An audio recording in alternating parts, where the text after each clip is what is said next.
welcome into Texans Today, everybody. I'm your host, Jeremy Chuggs, and the top Texans storylines on today's program.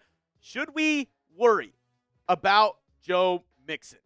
Also, Matthew Stafford, will he be ready for week one, or will the Rams QB miss up against the Houston Texans? And lastly, is Aireontae Ersery the best O-lineman on the Texans right now? I'll break down all three of these stories on today's show. Before we get going, if you're new to the program, this is kind of how I break down stories on this program. I use a Toro heads meter. So if I give something 0 heads or fake news, it's not happening. 1 Toro head, it's small shred truth. 2 Toro heads, people are talking. 3 Toro heads, I think it's pretty likely. And if I give something 4 Toro heads, well, H-Town, hold it down. It is happening. And before we get into today's show, because we're going to be mentioning, week one up against the Rams, which I will be live here on the channel for. And a reminder, it's 100% free. So if you want to join me for every game this year, preseason, regular season, we got you covered here on Texans Today. Live watch parties, a ton of giveaways. We gave away a ton of jerseys, a kind of some autograph stuff last year. We had a ball. So if you want to join in on that, join the over 31,000 Texans fans who call Texans Today home. Make sure to hit that subscribe button. Once again, it's 100% free. Give me 1 week to prove you why this is the best Texans channel. If you don't like it in a week, unsubscribe. No skin off your back. All right, let's get into the first story on today's show. We should be worried about Joe Mixon? No, I'm going to give that only 1 Toro head. And I know everybody's freaking out with the Rappaport, report, and also Jordan Schultz putting out there about Joe Mixon. They're not going to practice him at all. We should be worried about Joe Mixon. Well, we've kind of already knew this. If you've been following here at Texans Today, if you've been following Texans beat reporters that are close to the team, we've known this. Aaron Wilson put it out on July 21st. Medical outlook positive for Texans Joe Mixon, Christian Harris, Trent Brown, Damian Pierce, Jalen Knoll, and Henry To'o. He linked an article to that where he literally said the Texans are going to ramp up Joe Mixon, and they're probably not going to practice him a ton before the final week of training camp going into that final preseason game, that they're going to be diligent with how they bring these guys back and not force them or rush them into anything. So it seems like just recycled content from some of these NFL guys who aren't close to the team. They need something to talk about, so they're going to be like, oh yeah, Joe Mixon injured, maybe not playing until the end of preseason. All right, write that down. That's kind of what it seemed like with a lot of these reports around Joe Mixon this offseason. And if you remember last offseason, same exact thing. Mixon really didn't participate in Texans training camp at all. He was dealing with nagging injuries from the year prior. Texans and D'Amico Ryans, they were like, hey, we're not going to rush him back anything. We're going to slow play these injuries and make sure we don't care if they practice. We want them to be as healthy as they possibly can be in week one, especially if you're a veteran, especially if you're a guy who's important to this team like a Joe Mixon is. And as we look at this Texans running back depth chart, we've already talked about how they signed Nick Chubb to be somewhat of an insurance guy, a former RB1, maybe, a couple years back, 4 or 5 years back, considered a top 5 running back in this league. He's been looking healthy. He's been looking like he can maybe take a share of the, front load of this Texans running back room, the carries that they're needing to dole out. So should we worry about Joe Mixon?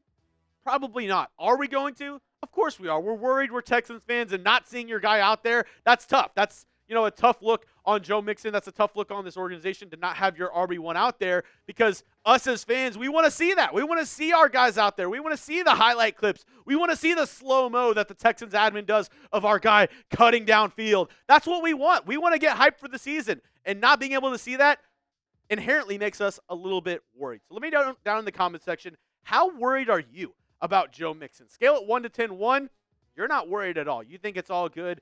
10, you are absolutely freaking out. I'm at like a 3 or 4 right now. I'm a little worried. Obviously he's injured. But at the same time, it's the same song and dance from last year. And there were reports, maybe Joe Mixon won't play week 1 of last year. What did he put up, 150 yards up against the Colts? It's Joe Mixon. I think we're good. Guys. All right, let's talk about another injury, though, that might affect week 1. Matthew Stafford of the LA Rams. Will he miss week 1? I'm only going to give this 1 Toro head as well. I was teetering on 2 Toro heads, but I need more information.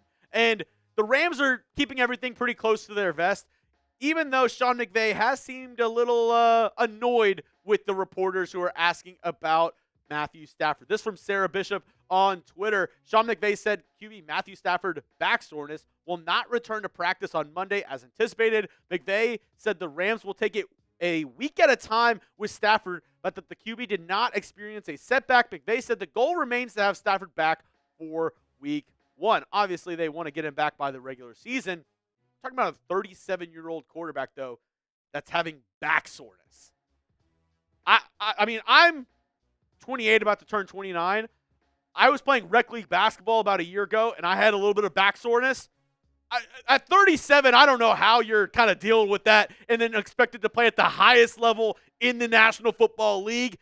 I think they'll play on the side of caution, and I think he could miss week 1 if it comes down to that last week and he hasn't practiced yet, because he is the Rams. You know, if Matthew Stafford's out this year, they're done. They're done, in my opinion. And Jesse Morse, MD, on Twitter also said this, which I thought was pretty interesting. I'm cautiously optimistic on Matthew Stafford and his back injury. So I feel like that's an oxymoron. Cautiously optimistic. That's like jumbo shrimp. This guy has the longest injury history I have record of. He linked the video in here. I didn't realize how many injuries Matthew Stafford has had throughout his career. It is insanely long. It looks like the start of somebody's thesis in college. It looks like an old, some sort of like game kind of what is it called? Like a game code that like left R, right, FR. Like it's like ankle, shoulder, ankle, elbow, back, shoulder, ankle, back, shoulder, soreness, ankle, toe, finger. Like it's insane how many injuries Matthew Stafford, and it really gives you more of an appreciation for him, producer Alpha, because you're like, dude, this dude's been through the absolute ringer throughout his NFL career, and obviously now dealing with that back soreness. But if he's not good to go, that means Jimmy Garoppolo will be the week 1 QB1 up against the Houston Texans. And I mean, it is just hilarious how some things work out.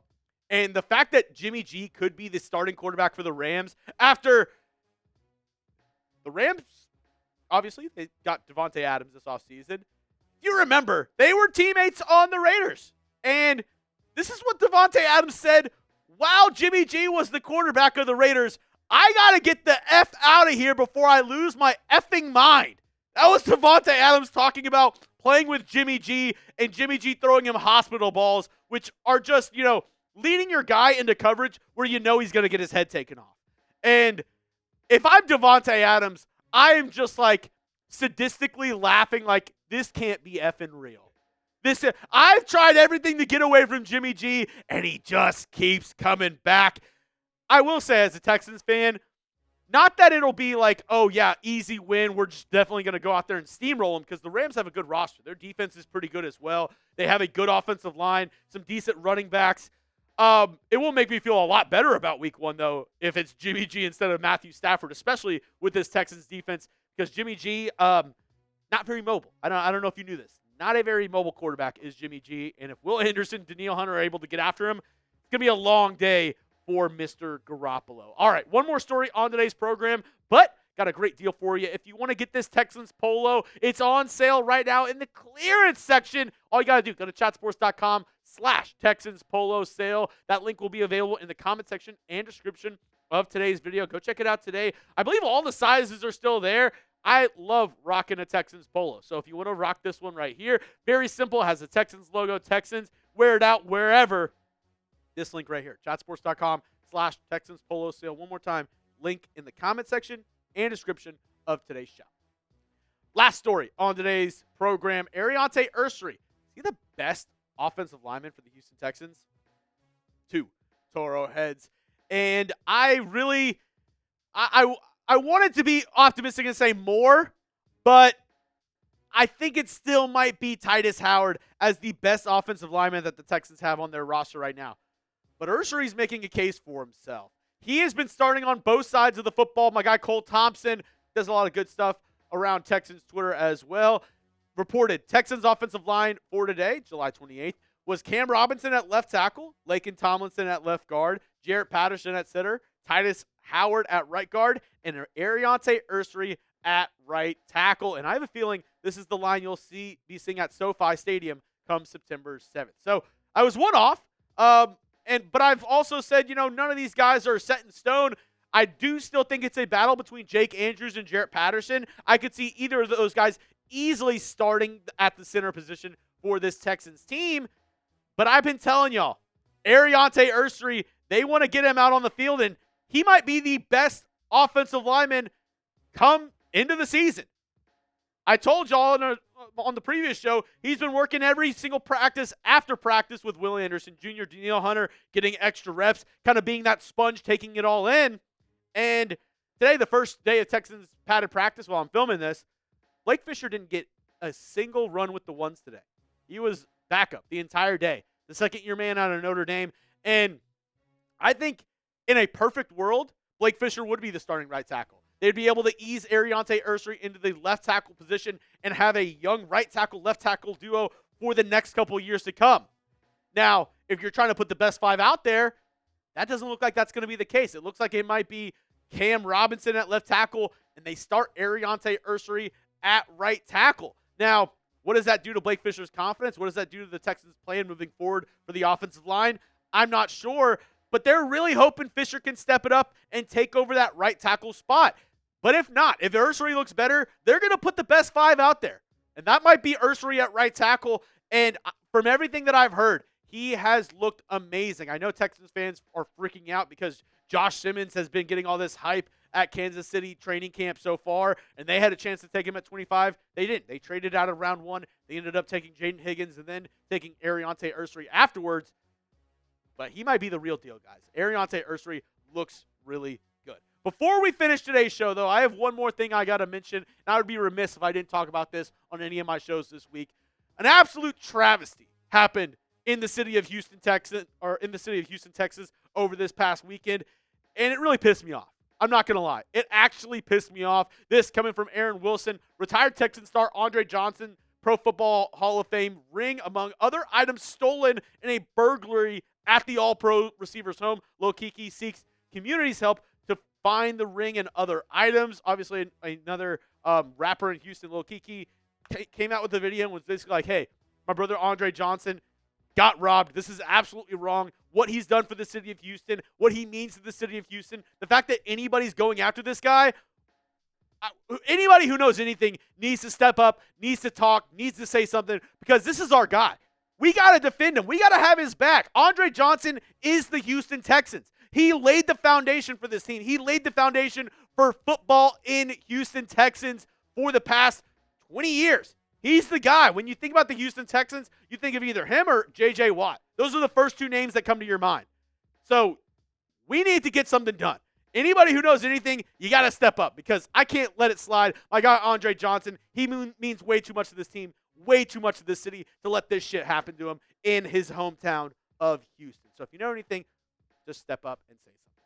You can follow me on Jeremy Chuggs on Twitter right here. That link is in the comment section as well. And if you made it to the end of today's video, make sure you hit that subscribe button for the #1 Texans channel here on YouTube.